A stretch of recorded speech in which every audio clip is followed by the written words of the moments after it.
नमस्कार, आप देख रहे हैं गुड न्यूज टुडे। शाम के 4 बज चुके हैं और ये वक्त होता है हमारे खास कार्यक्रम ये हुई ना बात का। तो बात ऐसी हो जो सीधे आप तक पहुंचे, मुद्दे ऐसे हो जो सीधे आपसे जुड़े हों। अक्सर खबरों के शोर में हमारे आपके काम की बातें छूट जाती हैं, कुछ बदलने की हमारी कोशिशें अधूरी रह जाती हैं। तो नए अंदाज में कुछ कहने, कुछ सुनने और बहुत कुछ समझने की कोशिश करेंगे। इस शो में बात ऐसी होगी कि आप भी कहेंगे ये हुई ना बात।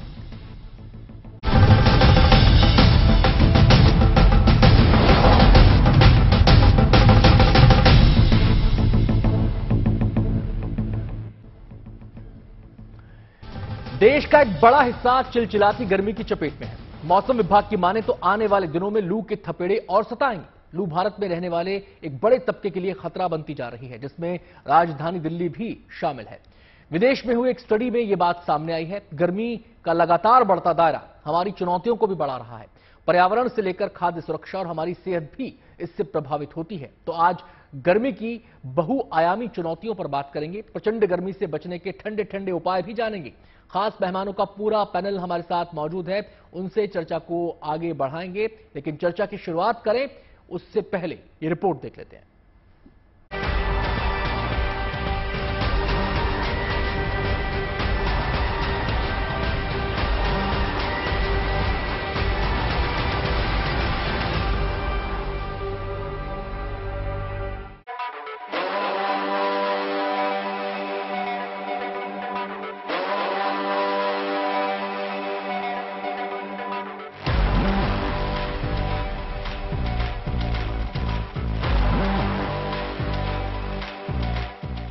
महीना बेशक अप्रैल का है, लेकिन लू के थपेड़े मई जून वाले चल रहे हैं।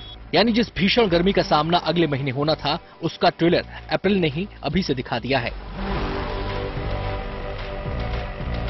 देश के कई राज्यों में गर्मी का सितम बढ़ता जा रहा है। पारे अब सारे रिकॉर्ड तोड़ने लगे हैं। अगर बात राजधानी दिल्ली की करें तो अप्रैल महीने में ही मई जैसी गर्मी होने लगी है। पहले मार्च में मौसम ठंडा था, अप्रैल में मौसम बदला और अब लोग गर्मी से परेशान हैं। गर्मी का सितम इतना बढ़ गया है कि दिन के वक्त घरों से निकलना लोगों के लिए मुश्किल हो गया है। बात करें तापमान की तो उसके तेवर लगातार चढ़ते ही जा रहे हैं। देश के कई हिस्सों में पारा 40 डिग्री के आसपास बना हुआ है और मौसम विभाग की माने तो आने वाले दिनों में इसके और चढ़ने की आशंका है। सबसे पहले हीट वेव का बात करें, मैं इस फिगर के माध्यम से समझाना चाहूंगा। इस समय जो मेन हीट वेव जोन है वो ईस्ट इंडिया है और जैसे वेस्ट बंगाल, बिहार, झारखंड, उड़ीसा और कोस्टल आंध्र प्रदेश। जैसे वेस्ट बंगाल में काफी दिनों से 6-7 दिनों से कंटिन्यूस हीट वेव है और हम उम्मीद कर रहे हैं आज भी heat wave to severe heat wave West Bengal में और बिहार में रहने की उम्मीद है। यानी आफत की गर्मी से फिलहाल राहत मिलने वाली नहीं है। हालांकि देश के कुछ हिस्सों में वेस्टर्न डिस्टर्बेंस की वजह से बादल छा सकते हैं या फिर कई इलाकों में बारिश भी हो सकती है। लेकिन अभी की तस्वीर यही है कि आग उगलते सूरज ने लोगों का घरों से बाहर निकलना मुश्किल कर रखा है। छाता लेके जाओ, सनग्लासेस है या फिर कपड़ा बांधना पड़ रहा है, बहुत ज्यादा ही गर्मी हो रही है। हम छाता लेके फिर बाहर आता है, कहीं चाय में बैठता है, बस वैसे दिन तो निकलता है ऐसे। तो फिर ज्यादा धूप होने पर तो कहीं जहाँ पे प्रोटेक्ट है वहाँ पे बैठता है वो। भीषण गर्मी और आग उगलता सूरज सिर्फ इस साल की समस्या नहीं है, ना ही ये देश के कुछ हिस्सों की समस्या है। मतलब ये कहना बिल्कुल बेमानी होगा कि गर्मी सताए तो पहाड़ों की तरफ निकल जाएं, क्योंकि मौसम का चक्र कुछ ऐसा घूम रहा है जिसने पहाड़ से लेकर मैदान तक को अपनी चपेट में ले लिया है। कैम्ब्रिज यूनिवर्सिटी की एक स्टडी बताती है कि गर्मी का दायरा कितना बढ़ चुका है। ये स्टडी कैम्ब्रिज यूनिवर्सिटी के डॉक्टर रमित देवनाथ की अगुवाई में की गई है। स्टडी बताती है कि लू भारत में रहने वाले 80% लोगों के लिए खतरा बन रही है। इतना ही नहीं, देश का 90% इलाका भी इस जलवायु परिवर्तन की चपेट में है। गर्मी का दायरा बढ़ने का सबसे प्रमुख कारण है ग्लोबल वार्मिंग, विश्व ताप वृद्धि। और ये बड़ा ही सिक्वेंशियल डेवलपमेंट हुआ है। जैसे विगत 100 वर्षों में, पिछले 100-200 वर्षों में लगातार जंगल कटाई हुई है, कार्बन उत्सर्जन की मात्रा बढ़ी है, एक तरफ बड़े पैमाने पर औद्योगिकरण हुआ है, औद्योगिकरण के कारण नगरीकरण हुआ है, जिससे ग्रीन हाउस गैसेस का उत्सर्जन बढ़ा है। इन आंकड़ों से अंदाजा लगाया जा सकता है कि गर्मी का संकट सिर्फ एक दायरे तक सीमित नहीं है। गर्मी का कनेक्शन केवल इंसानी सेहत से भी नहीं है, बल्कि इसका चौतरफा असर होता है। बढ़ती गर्मी को खेती, खाद्य सुरक्षा, पोषण अभियान और स्वस्थ जीवन को बढ़ावा देने वाले कार्यक्रमों के लिए भी चुनौती के तौर पर देखा जा रहा है। गर्मी का दायरा बढ़ने से सबसे व्यापक इसका जो बुरा प्रभाव अर्थव्यवस्था पर पड़ेगा वो है कृषि। निरंतर कृषि का पैदावार कम होता जाएगा, खासकर उष्णकटिबंधीय देशों में। जैसे फसल के पकने की अवधि कम हो जाएगी, जल्दी फसल पक जाएगा तो उसका जो उपज है, जो यील्ड है, वो लगातार कम होती जाएगी। और साथ में सस्यावर्तन होगा, फसलों के स्वभाव में परिवर्तन होगा।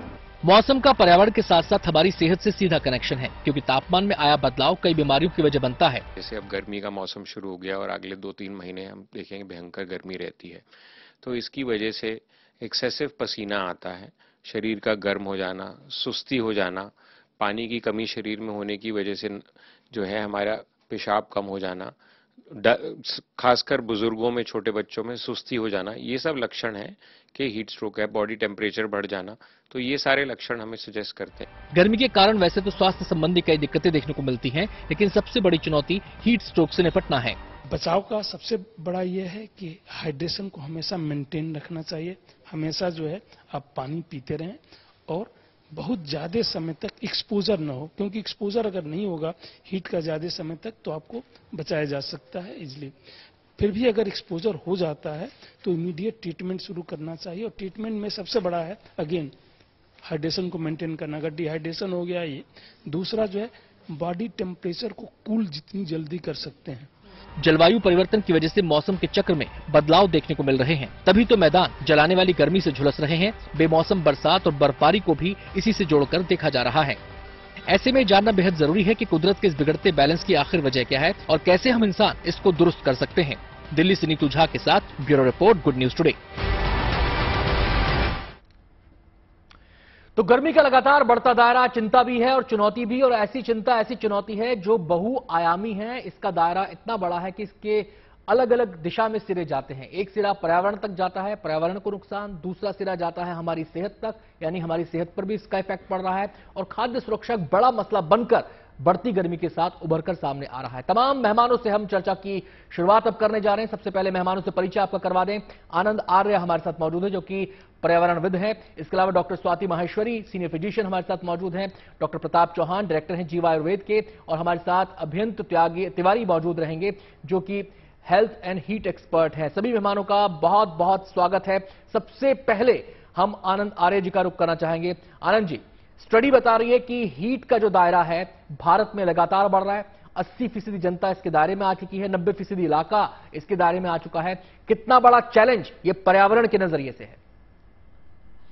देखिए, यह तो बहुत ही गहरा सब्जेक्ट है, और इसकी वजह से जो इम्पैक्ट हमारे ऊपर होने वाला है वो कुछ जरा ज़्यादा ही होने वाला है। पर इसके लिए सबसे ऐसा नहीं है कि पहले गर्मी नहीं हुई, या हमारे यहाँ दिल्ली के अंदर या राजस्थान के अंदर 40, 45, 50 डिग्री टेम्परेचर नहीं पहुंचा, ऐसा नहीं है। पर अब जो हो रहा है वो ये हो रहा है कि आपका कोई भी इवेंट है ना, क्लाइमेट से रिलेटेड, आपका टेम्परेचर है, सर्दी का है, गर्मी का है, बरसात का है, ये एक तो बेमौसम होने लगा है, और दूसरा ये एक्सट्रीम्स पे जाने लगा है। अब जैसे फरवरी अपना दिल्ली के अंदर इतना गर्म था, जो कि पहले कभी सुना नहीं, देखा नहीं। मैंने पिछले 70 साल में, मेरा अपना एक्सपीरियंस है दिल्ली का, वो नहीं देखा। उसके बाद मार्च के अंदर इतना लो टेम्परेचर भी नहीं देखा कि आप रजाई ओढ़ के सो रहे हैं। और अप्रैल के अंदर अब अगेन आप देख रहे हैं कि पिछले हफ्ते 40-41 डिग्री पहुंच गया टेम्परेचर जी। अब दिल्ली में 2-4 दिन के लिए हो जाएगा, पर देशव्यापी तो इस समय टेम्परेचर बहुत बढ़ा हुआ है और ये बढ़ेगा। और इसके लिए जिम्मेदारी जो है वो आज, इसके लिए जो कारण इसके जो हैं, जो इसके पीछे की कहानी है, वो आज की नहीं है। ये हम देख रहे हैं पिछले 200 साल से, जब से इस तरह से इंडस्ट्रियलाइजेशन शुरू हुआ। इंडस्ट्रियलाइजेशन शुरू होने के साथ साथ आपकी ग्लोबल पॉपुलेशन बढ़ गई। अब जैसे इंडिया की पॉपुलेशन एक 35 करोड़ होती थी 1900 में, आज वो आपकी 140 करोड़ के करीब हो गई है जी। 140 करोड़ हो गई है अब की। तो अब इस जहां आप इतना आदमी है, इतना इंडस्ट्री है जी, अब उसके लिए जो कंस्ट्रक्शन होनी है, उनके लाइफ के लिए जो कुछ होना है, जैसे रोड्स बनने हैं, आपके एयरपोर्ट बनने हैं, आपके घर बनने हैं, अब ये सब चीजें कहाँ बनेंगी? आप एक ग्रीन एरिया खराब कर रहे हैं। जी, और उसका इफेक्ट हमारे एटमॉस्फेयर पर, हमारे मौसम पर पड़ रहा है, गर्मी की शक्ल में सामने आ रहा है। मैं सीधे यहां पर अभियंता तिवारी जी का भी रुख करना चाहूंगा। तिवारी जी, ये जो हीट है, ये हीट आप कहा जा रहा है कि जब विकास कार्य होंगे तो उसके साथ इसका चोली दामन का साथ हो चुका है। अब ऐसा बैलेंस बनाना पड़ेगा जिससे कि मौसम का ये चक्र एडवर्सली हमें इफेक्ट भी ना करे, लेकिन ये मौसम का चक्र किस रूप में कितना प्रभावित कर रहा है? जी आनंद जी, सबसे पहले तो बहुत बहुत धन्यवाद इस बहुत ही महत्वपूर्ण विषय पे चर्चा रखने के लिए, जो कि न केवल इस साल का बट पिछले साल आने वाले सभी सालों का एक गंभीर विषय है और इसे हमें जरूर एड्रेस करना पड़ेगा, इसे हमें डील करना पड़ेगा। जैसा आनंद सर अभी बता रहे थे, गर्मी, जैसा आपने अभी बताया कि डेवलपमेंट है और डिजास्टर है वो दोनों पॉइंट के फ्लिप साइड है। तो हम कैसे ऐसा डेवलपमेंट करें कि आने वाले समय में जो हमारा डेवलपमेंट है वो गर्मी को कम कर सके, गर्मी से होने वाली जो असरें हैं उनको कम कर सके, और आने वाले समय में जो तापमान है उसमें हम कैसे घटौती कर सके। इस विषय पे समग्र विश्व जो है काम कर रहा है। आप अगर जानते हैं, कॉप जो होता है, इवेंट होती है जिसमें आईपीसीसी के रिपोर्ट्स आते हैं और हम इस विषय पे काम करते हैं कि आने वाले समय में हम ग्लोबल वार्मिंग जो है उसको कैसे कंट्रोल कर सके। तो इस विषय पे काम चल रहा है। भारत इसमें बहुत महत्वपूर्ण योगदान दे रहा है। वैश्विक स्तर पे जो ग्लोबल वार्मिंग है उसके लिए जो टारगेट सेट किए गए हैं कि हम कैसे प्रदूषण को कम कर सके, भारत उस विषय पे काम कर रहा है। और जैसा आपने बताया कि अभी जो ऑलरेडी गर्मी ग्लोबल वार्मिंग और क्लाइमेट चेंज की वजह से हो रही है, जिसको हम नकार नहीं सकते, हमें उसके साथ डील करना पड़ेगा। लेकिन क्या हम एसी ज्यादा लगा लें या इस तरह के उपाय करें जिससे और ज्यादा हम प्रदूषण फैलाने वाले हैं, और ज्यादा ग्लोबल वार्मिंग में कंट्रीब्यूट करने वाले हैं? या जैसे हमारे प्रधानमंत्री, माननीय प्रधानमंत्री ने लाइफ मिशन दिया हमें कि आप कैसे लाइफस्टाइल को चेंज करें और इस तरह के उपाय करें जो न केवल गर्मी से लोगों को बचा सके पर वातावरण के लिए भी उपयुक्त हो। मैं आता हूं अभियंता जी आपके पास। आपने लाइफस्टाइल को भी यहां पर शामिल किया है चर्चा में कि एक पहलू वो भी है, अगर उसमें बदलाव से क्या पर्यावरण में बदलाव आ सकता है, क्या मौसम में बदलाव आ सकता है। मैं सीधे स्वाति माहेश्वरी जी का रुख करना चाहूंगा। स्वाति जी, गर्मी की जब बात होती है तो हमारी हेल्थ इश्यूज भी सामने आते हैं, क्योंकि हेल्थ से भी इसका सीधा सीधा संबंध है। अगर गर्मी के लिहाज से देखा जाए, हीट वेव के लिहाज से देखा जाए, तो सबसे ज्यादा वनरेबल ग्रुप कौन सा है? हम इसको कैसे कैटेगराइज करें कि सबसे ज्यादा वनरेबल ये लोग हैं? बहुत अच्छा प्रश्न है। देखिए आनंद जी, खास तौर से ऐसे लोग जो बड़े बुजुर्ग हैं, हम बोलते हैं जिनकी 50 साल से ऊपर की उम्र है, या ऐसे लोग हैं जो पहले से दिल की बीमारियों से या लंग्स की कोई प्रॉब्लम है, कैंसर के मरीज हैं, जिनकी रोग प्रतिरोधक क्षमता अच्छी नहीं है, या जो गर्भवती महिलाएं हैं, बच्चे हैं, और खास तौर से जो लोग मोटापे से जूझ रहे होते हैं या जिनका फिटनेस लेवल अच्छा नहीं होता है, ये माना जाता है कि ये वो वर्ग है खास तौर से जिसमें खास तौर से गर्मी का ज्यादा बुरा प्रभाव पड़ता है। वहीं एक वर्ग ऐसा भी है जो अपनी आजीविका कमाने के लिए बाहर धूप में घंटों खड़ा रहता है, या जिनको फर्नेसेस में काम करना पड़ रहा है, इंडस्ट्री में काम कर रहे हैं, फैक्ट्रियों में या बेकरीज में काम कर रहे हैं, या ऐसी जगहों पे काम कर रहे हैं जहाँ की ऊर्जा जो है ज्यादा बनती है और उनको गर्म तापमान में ज्यादा समय तक रहना पड़ता है। तो ये कुछ ऐसा वर्ग है जो खास तौर से गर्मी की ज्यादा मार झेलता है। और खास तौर से देखिए, अगर अब हम देखें भी, अब हम अगर बात करें तो आने वाले जो 3-4 महीने हैं, और ये हमें गर्मी को झेलनी ही पड़ेगी, और ऐसी स्थिति में हमें कुछ ना कुछ बदलाव अपने रूटीन में करने की बहुत ज्यादा जरूरत है। जी स्वाति जी, इस पे आऊंगा। मुझे प्रताप जी को यहाँ पर चर्चा में शामिल करना है तुरंत ही। प्रताप जी, ये तो वो वर्ग के बारे में स्वाति जी ने बता दिया कि ये वो लोग हैं जो सबसे ज्यादा गर्मी के लिहाज से संवेदनशील हैं।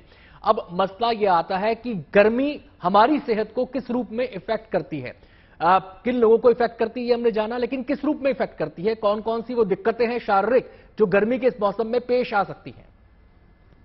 देखिए, वैसे तो हमारे बॉडी का जो एक बनावट है उसमें जब भी गर्मी पड़ती है तो पसीना आता है, ताकि कुछ टेम्परेचर हम मेंटेन करते हैं, शरीर उससे ठंडा होता है। लेकिन क्योंकि गर्मी बहुत ज्यादा हो जाती है, जब 40-45 डिग्री टेम्परेचर होगा तो हमारा शरीर का जो सिस्टम है वो उसके साथ कोप अप नहीं कर पाता है। और फिर क्या होता है कि सबसे पहले डिहाइड्रेशन, हीट स्ट्रोक या लू लगना जिसको कहते हैं, और उसके अलावा हम आयुर्वेद की दृष्टि से देखें तो हमारे शरीर में पित्त की वृद्धि होती है, तो उससे हमारे त्वचा के रोग जितने होते हैं, स्किन डिजीज, एलर्जीज होती हैं, मांसपेशियों में क्रैम्प्स आते हैं, रात को नींद नहीं आती लोगों को, गर्मी के कारण नींद भी नहीं आती है, और यहाँ तक कि बहुत ज्यादा गर्मी हो तो कई बार लोगों की मृत्यु तक हो जाती है। आपने सुना होगा कि हीट वेव में कितने लोगों की जान चली गई। और दिमाग में भी गर्मी बढ़ने के कारण कई प्रकार के मानसिक रोग भी हो जाते हैं। इसलिए आयुर्वेद में आपने सुना होगा, ये कहते हैं कि भाई सिर को हमेशा ठंडा रखना चाहिए ताकि जो है ब्रेन जो हमारा है उसमें गर्मी ना बढ़े। तो इस तरह के रोग हमारे शरीर में होते हैं, लेकिन बात वही है कि थोड़ा सा हमें सजग रहने की जरूरत है, सचेत होने की जरूरत है। बहुत सारी चीजें हैं। प्रताप जी, आपने जो बात कही कि सिर को ठंडा रखने की जरूरत है, उसमें कहा जाता है, हमारे बड़े बुजुर्ग कहते थे कि पैर गरम, पेट नरम और सिर ठंडा। चलिए, मैं आनंद आर्य जी का यहां पर रुक करना चाहूंगा। आनंद जी, ये जो गर्मी बढ़ रही है, इसका क्षेत्रफल के हिसाब से देखें चाहे जनसंख्या के हिसाब से देखें, एक बड़ी चुनौती के रूप में जो बात उभर कर सामने आती है वो है हमारी खाद्य सुरक्षा। ये इसको किस तरीके से एडवर्सली इफेक्ट कर रहा है, ये मसला, ये चुनौती, इसके बारे में जरा बताएं।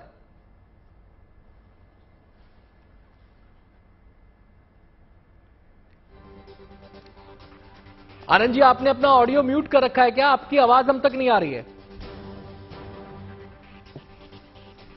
देखिए, जैसा मैंने पहले कहा, हमारे पिछले 5-7 वर्षों में तो ये हर कोई देख पा रहा है कि कितनी एक्सट्रीम पे टेम्परेचर जा रहे हैं, कितनी एक्सट्रीम पे ठंड हो रही है, कितनी एक्सट्रीम पे बारिश हो रही है, और ये सब बेमौसम हो रहा है जी, क्योंकि फसल का जो करने का समय है वो तो फिक्स्ड है।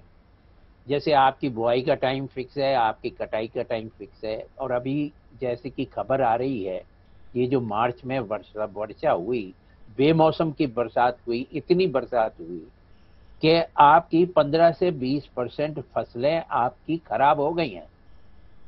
अब ये तो बड़ा सीरियस इशू हो जाएगा, और इसके लिए जो सरकार को करना चाहिए वो सरकार मेरी ओपिनियन में नहीं कर रही है।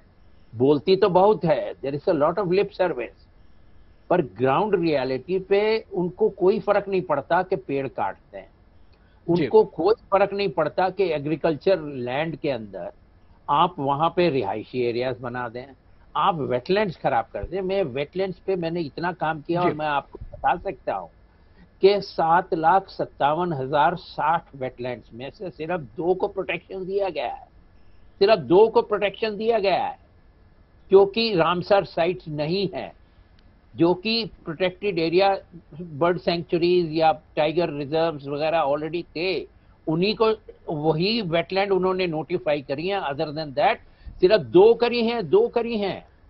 और आप समझिए कि एक वेटलैंड का 1 हेक्टेयर का एरिया जितने पानी सोखता है और जो टेम्परेचर को कंट्रोल करेगा और जो कार्बन का सिंक बन जाता है, मतलब आप सोचिए 3 लाख लीटर 1 हेक्टेयर के अंदर मिनिमम पानी की एब्जॉर्प्शन होती है बरसात में। चलिए आनंद जी, मैं आपके पास लौटता हूं। मैं यहां पर अभियन जी का भी रुख करना चाहूंगा। अभियन जी, एक समस्या जो हमारी है खाद्य सुरक्षा से जुड़ी, खाद्य सुरक्षा का मतलब है हमारी कृषि अगर हमारी एडवर्सली प्रभावित होती है तो उसका असर रोजगार पर भी पड़ेगा, रोजगार पर पड़ेगा तो हमारी जो पूरी अर्थव्यवस्था है उससे कहीं ना कहीं प्रभावित होगी। अब सवाल यह है कि इसको बचाया कैसे जाए, वो कौन से उपाय किए जाए, कैसा किया जाए कि जो उसमें ग्राउंड वाटर का मसला भी आके जुड़ जाएगा, पानी की समस्या का मसला भी आके उसके अंदर जुड़ जाएगा। तो इन तमाम चैलेंजेस को कैसे इनको प्रोटेक्ट किया जाए? जी आनंद जी, देखिए भारत में जो नेशनल लेवल की अथॉरिटीज हैं, for example national disaster management authority, India metrology department जो भारत का हवामान विभाग है, और ministry of health and family welfare, ये इस विषय को बहुत गंभीरता से ले रहे हैं। नेशनल डिजास्टर मैनेजमेंट अथॉरिटी ने नेशनल गाइडलाइंस इशू किए हैं हीट वेव के रिलेटेड, जो स्टेट्स एंड डिस्ट्रिक्ट्स फॉलो करते हैं कि कैसे वो लोगों के स्वास्थ्य को प्राथमिक रूप से बचा सके। बट अब इस विषय पे भी काम किया जा रहा है कि कैसे हम इकोनॉमी को भी इससे प्रोटेक्ट कर सके। इस बारे में कोई दो राय नहीं है कि गंभीर विषय है। गर्मी की वजह से लोगों के रोजगार पे भी असर पड़ती है, लेकिन कैसे जो पूरे साल में जो गर्मी के अतिशय गर्मी के जो दिन हैं उसमें अलर्ट इश्यू करके लोगों को सही जानकारी पहुंचा के जी कैसे टाइम्स में चेंजेस ला करके कई स्टेट जो हैं वो लेबर डिपार्टमेंट है वो एडवाइजरीज इश्यू करते हैं कि आपको लेबर के आवर्स जो है लेबर टाइम है वो चेंज करने हैं। हवामान विभाग से कृषि जो है एग्रीकल्चर को स्पेशल एडवाइजरीज जाती हैं हीट वेव की, और केवल उन्हीं को नहीं बाकी विभागों को भी जाती है। तो सारे प्रयास किए जा रहे हैं। इंडिया ने अपना एक India cooling action plan launch किया है जिसके अंदर जैसे मैं अभी लाइफ मिशन की बात कर रहा था, तो कूल रूफ जैसे उपाय कि जिसमें एसी भी ना लगाना पड़े और घर में ठंडक भी रहे, इसके लिए कैसे कूल रूफ जैसी पॉलिसीज बनाई जा सके या कूल रूफ के उपाय इंप्लीमेंट किए जा सके। मैं आता हूं अभय जी आपके पास। जी मैं आपके पास आपने उन स्टेप्स के बारे में बताया जो इस चैलेंज का सामना करने के लिए उठाए जा रहे हैं। मैं स्वाति माहेश्वरी जी का रुख करना चाहूंगा। स्वाति जी, वैसे तो कहा यह जाता है कि जब गर्मी भीषण होती है तो उसमें चाहे हार्ट पेशेंट हो, किडनी पेशेंट हो, लिवर पेशेंट हो, डायबिटिक हो और बहुत सारे बच्चे बुजुर्ग जो अन्य बीमारियों से पीड़ित हैं उनके लिए चैलेंजेस बढ़ जाते हैं। लेकिन जो सिंपल जो सीधा स्ट्रेट वे वो जो बीमारी सामने आती है उसको कहते हैं हीट स्ट्रोक। उसके लक्षण के बारे में कि आदमी हीट स्ट्रोक की चपेट में आ चुका है, उसके बारे में जरा बताएं। बिल्कुल, देखिए जो शुरुआती लक्षण होते हैं, जैसे ही पानी की शरीर में कमी होनी शुरू होती है, ये देखा गया है कि कंसंट्रेट करने में जो है लोगों को दिक्कत होती है, जी मिचलाना या मसल में क्रैम्प्स होना, या कई बार ऐसा लगता है कि बहुत थकान महसूस हो रही है, हल्के से जो है चक्कर जैसा आना, ये सभी शुरुआती लक्षण है जो खासतौर से दिखाई देते हैं, जिससे ये समझ आता है कि व्यक्ति के अंदर पानी की शरीर में कमी हो रही है, इलेक्ट्रोलाइट्स की कमी हो रही है। लेकिन अगर ये लंबे समय तक थोड़ा और खिंच जाए तो ऐसी स्थिति में फिर धीरे धीरे किसी को ब्लैकआउट्स हो सकते हैं या बिल्कुल ही जैसे कहते हैं मूर्छा आ जाना या मिर्गी के दौरे पड़ना, ये भी संभव है जो हमने देखा है। और कई बार क्योंकि ये जो हमारे मेन ऑर्गन्स होते हैं शरीर के, खासतौर से हमारा हृदय, किडनी, इनके ऊपर बहुत बुरा प्रभाव डालता है, तो हमने देखा है कि व्यक्ति कोमा में जा सकता है और मृत्यु तक हो सकती है। चलिए मैं आता हूं स्वाति जी, आपके पास आता हूं। अब क्या प्रताप जी का यहाँ पे रुक करना चाहूंगा। प्रताप जी, दो टर्म्स आती हैं, मेडिकल टर्म्स आती हैं जब बात गर्मी की होती है, एक है हीट स्ट्रोक, एक है हीट एग्जॉशन। दोनों का अंतर, बेसिक अंतर क्या है, कैसे इसको डिफरेंशिएट करें? देखिए, जैसे हीट स्ट्रोक में क्या होगा कि डिहाइड्रेशन आपके शरीर में हो जाता है, पानी की कमी होती है और उसके परिणाम स्वरूप जैसा अभी डॉक्टर साहब ने बताया आपको कि एग्जॉस्शन के कमजोरी, थकान ये जब होता है तो एग्जॉस्ट का मतलब है कि हमारे शरीर में जो एक बेसिक एनर्जी होती है, हम आयुर्वेद की भाषा में कहें जिसको ओजस बोलते हैं, तो ऐसा आयुर्वेद में भी लिखा है कि अधिक गर्मी के कारण हमारे शरीर का जो ओज है, आजकल उसको हम इम्यूनिटी कह सकते हैं, वो कमजोर हो जाता है। तो वो जब कमजोर होगा तो हमारा शरीर then it is more prone to catch diseases, infection. जैसे कई लोगों को गर्मी लगने से डायरिया हो जाता है, डिसेंट्री हो जाती है, या फिर जो है उसके अनुसार अगर देखें जिस ऑर्गन में ज्यादा सडन कोलैप्स भी हो सकता है एग्जॉशन में, सडन कोलैप्स भी हो सकता है, सडन कोलैप्स भी हो सकता है इंसान, बिल्कुल हो सकता है, मृत्यु तक होती है। मैं वही बात ये तो बात हुई बीमारी की, समस्या की, इसके समाधान पर भी बात करेंगे। हम रुक करेंगे डॉक्टर स्वाति माहेश्वरी का। स्वाति जी, हमने लक्षणों के बारे में जाना, हमने सेहत से जुड़ी चुनौतियों के बारे में जाना, अब उपाय भी जान लेते हैं कि अगर हमें बचना है हीट वेव से तो उसका कूल उपाय क्या होगा, ठंडे ठंडे उपाय वो क्या होंगे कि जिससे हमारा काम भी प्रभावित ना हो और हमारे को सुरक्षा कवच भी मिल जाए। बिल्कुल, देखिए कई सारे पहलुओं पर काम करने की जरूरत है। सबसे पहला जो है वो ये है कि हमें डिहाइड्रेशन से बचना है, यानी कि जो तरल पदार्थ है उनका सेवन हमें अच्छी मात्रा में करना है। हमें ये इंतजार नहीं करना है कि हमें प्यास लगेगी तभी हम पानी पिएंगे या तभी हम कोई तरल पदार्थ लेंगे। हमें थोड़े थोड़े समय पर लेने की जरूरत है। और अगर खास तौर से हम बाहर धूप में निकल रहे हैं या पसीना बहुत ज्यादा आ रहा है, तब हमें इसको और थोड़ा जल्दी जल्दी लेने की जरूरत होगी। अब ऐसे में ये जरूर याद रखें कि चाय, कॉफी, सोडा ड्रिंक्स, इन चीजों का चयन नहीं करें जब हम तरल पदार्थ की बात करते हैं। हम ज्यादातर ऐसी चीजों की बात कर रहे हैं जैसे नारियल पानी है, सत्तू का पानी है, नींबू पानी है, या जो हमारे तरह तरह के अब फ्रूट्स इस खासतौर से इस मौसम में आते हैं उनका जो जूस है, हमें इन चीजों की तरफ अपने आप को प्रेरित करना है, क्योंकि ये हमारे शरीर में सही मात्रा में इलेक्ट्रोलाइट्स भी पहुंचाएंगे और पानी की मात्रा को भी सही रखेंगे। साथ ही हमें जब भी बाहर निकलना है, हमें पानी की बोतल, छाता, ग्लासेस या कोई ऐसा कपड़ा जिससे कि हम अपने सर को ढक सके या गर्दन पर रख सके, इस तरह तरह की चीजें हमें लेकर के खास तौर से निकलनी है। हमें ये बात भी ध्यान रखनी है कि जब धूप जो है बहुत तीव्र होती है, खास तौर से जैसे 12 से 4 बजे तक का जो समय होता है, इसको अगर हम अवॉइड कर सके या हम इसके आगे पीछे जो है अपने काम पूरे कर सके, तो ये भी हमें खास तौर से ध्यान रखना चाहिए। और कोई एक्सरसाइज जो लोग बाहर करते हैं उनको भी इस वक्त पर बाहर एक्सरसाइज नहीं करनी चाहिए, क्योंकि अक्सर ऐसे लोगों में फिर हमने ब्लैकआउट या जो है बेहोश होने की जो परेशानी है वो होते देखी है। उसके अलावा हमें ये भी ध्यान रखना है कि जो हम कपड़े पहन रहे हैं, देखिए जितना आप पसीना बनाएंगे और वो बाहर निकलेगा उतना वो शरीर को ठंडक देता है, वो हमारे शरीर के तापमान को कम करता है। इसलिए हमें सूती हल्के कपड़े पहनने की जरूरत है, सिंथेटिक कपड़ों से हमें बचने की जरूरत है, वरना वो पसीने को बाहर नहीं निकलने देंगे और आपके शरीर का तापमान और ज्यादा बढ़ेगा। तो ये चीजें खास तौर से ध्यान रखें। और जो लोग गाड़ी या वाहनों का इस्तेमाल कर रहे हैं वो भी इस बात का ध्यान रखें कि बच्चों को या बड़े बुजुर्गों को हमें बंद गाड़ी में जब धूप तेज होती है तब नहीं छोड़ना चाहिए, क्योंकि ये घातक हो सकता है। साथ ही हमें अपने घर के अंदर भी हम कोशिश करें कि हम अपनी खिड़कियों को, दरवाजों को धूप के समय बंद करके रखें, अंदर पंखे का ज्यादा से ज्यादा प्रयोग करें, ठंडी चीजें जो है घर के बाकी लोगों को भी सेवन करने के लिए दें। और खास तौर से प्रोटीन्स का बहुत ज्यादा सेवन हमें गर्मी के समय में नहीं करना चाहिए, क्योंकि उससे शरीर के अंदर ज्यादा ऊर्जा बनती है। जी स्वाति जी, आपके पास लौटूंगा। मैं प्रताप जी का यहाँ पे रुक करना चाहूंगा। प्रताप जी, तमाम उपाय स्वाति जी ने यहाँ पे बताए जो हम अपनाकर अपनी जीवन शैली में उनको हीट वेव से हम बच सकते हैं। अब मसला आता है खान पान का, और गर्मी के अंदर खान पान भी एक अपने आप में एक बड़ी चुनौती है। क्या खाएं क्या ना खाएं और कैसे अपने आप को स्वस्थ रखें और हीट वेव से बचे रहें। तो खान पान के नजरिए से आपका क्या सजेशन है? देखिए, कॉमन सेंस की बात है, क्योंकि गर्मी का मौसम है और गर्मी बहुत ज्यादा है, तो सिंपल चीज ये है कि गर्म तासीर वाले भोजन हम ना खाएं, यानी कि जो हमारे शरीर में जाके और गर्मी बढ़ाएंगे।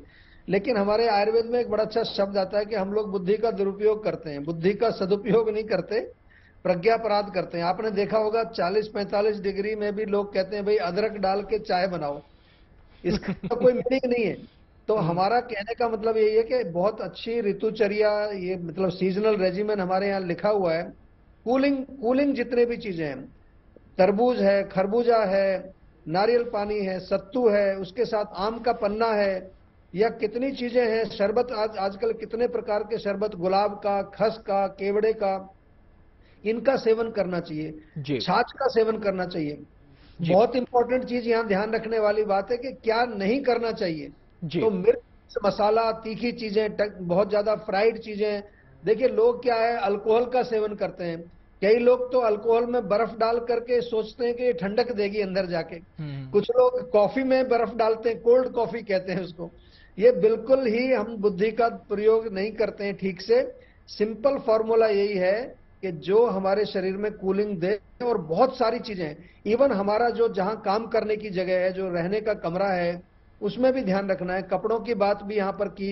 आजकल देखिए गर्मी में टाइट जीन्स पहनना, ब्लैक कलर के कपड़े पहनना, ये बिल्कुल गलत है। लाइट कलर के, व्हाइट या फिर लाइट कलर्स पहनने चाहिए।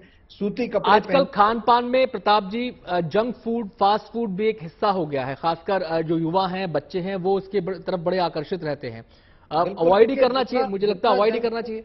जंक फूड जितना भी होता है, प्रोसेस्ड फूड होता है, उसमें बहुत सारे ऐसे प्रिजर्वेटिव्स, केमिकल्स, बहुत सारी चीजें ऐसी डलती हैं जो गर्मी बढ़ाते हैं, पित्त बढ़ाते हैं। आपने देखा होगा जो लोग जंक फूड खाते हैं उनको एक्ने, पिंपल्स और कितने तरह के ये पित्त के रोग होते हैं।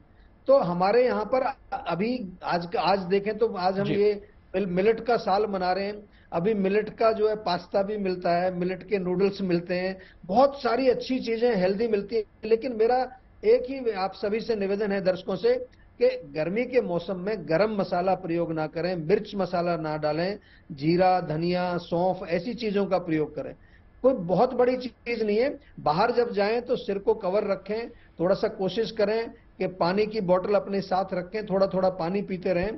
तो मतलब अपने खान पान में जीव को प्रधानता ना दें, अपने खान पान में शरीर को प्रधानता दें। बिल्कुल, जो शरीर मांगता है वो देना चाहिए। जीव को प्रधानता ना दे। अगर मैं कम शब्दों में बात कहूं तो मैं सीधे यहाँ पे आनंद आर्य जी का रुख करना चाहूंगा। आनंद जी, सेहत से जुड़े तो उपाय हम जान रहे हैं, लेकिन पर्यावरण से जुड़े उपाय तो हम आपसे ही जानेंगे, क्योंकि पर्यावरण के डॉक्टर आप हैं। तो अब ये टोटल रिकॉल तो हो नहीं सकती चीजें, लेकिन इसी चैलेंजेस के साथ वो कौन से बेबी स्टेप्स हो सकते हैं जो हमें सही दिशा में आगे बढ़ा सकते हैं? सर समय कम है, बहुत संक्षेप में बता दीजिएगा फटाफट। सबसे पहले तो मैं ये कहूंगा कि प्रताप जी ने और स्वाति जी ने मेरी लाइफ थोड़ी डिफिकल्ट कर दी।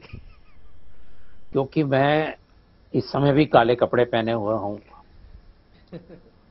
और और आज मेरा जो लंच था वो कह सकते हैं कि प्रोटीन भरा था, पर ज़्यादा मैं यही कहूँगा मसालेदार था और उसमें प्रोटीन कम था, हाइड्रोकार्बन ज़्यादा थे। पर एनीवे, तो वो एक लाइटर नोट पे बात है। पर द फैक्ट इज कि अगर हमें पर्यावरण के लिए करना है तो हमें आज सुबह शाम नहीं देखना, 24 घंटे जी हर आदमी को कुछ ना कुछ करना है।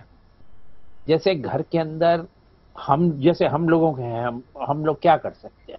हम लोग घर के अंदर पेड़ लगा सकते हैं, प्लांट लगा सकते हैं, पानी का छिड़काव कर सकते हैं, इस तरह की चीजें हैं। ये तो हमें 24 घंटे 365 दिन करनी है जी। पर सवाल ये है कि क्या यह काफी होगा? क्योंकि ये एक ऐसा मुद्दा है जिसके ऊपर सरकार की जिम्मेदारी बहुत ज्यादा बनती है। अब ऐसा नहीं है कि एनवायरनमेंट लॉज नहीं है, जितने भी हमारे एनवायरनमेंट लॉज बने हैं, एक्चुअली अगर हम उनको एनालाइज करें कि इनका हमारे जी आनंद जी आपने जिन तरफ चीजों की तरफ ध्यान आकर्षित किया है, उम्मीद करते हैं कि उस दिशा में सामूहिक प्रयास होंगे, सरकारें भी प्रयास करेगी और समाज भी अपनी जिम्मेदारी को समझेगा, लोग भी अपनी जिम्मेदारी को समझेंगे। तो हमारी इस खास पेशकश में इतना ही। तमाम मेहमानों का बहुत बहुत शुक्रिया।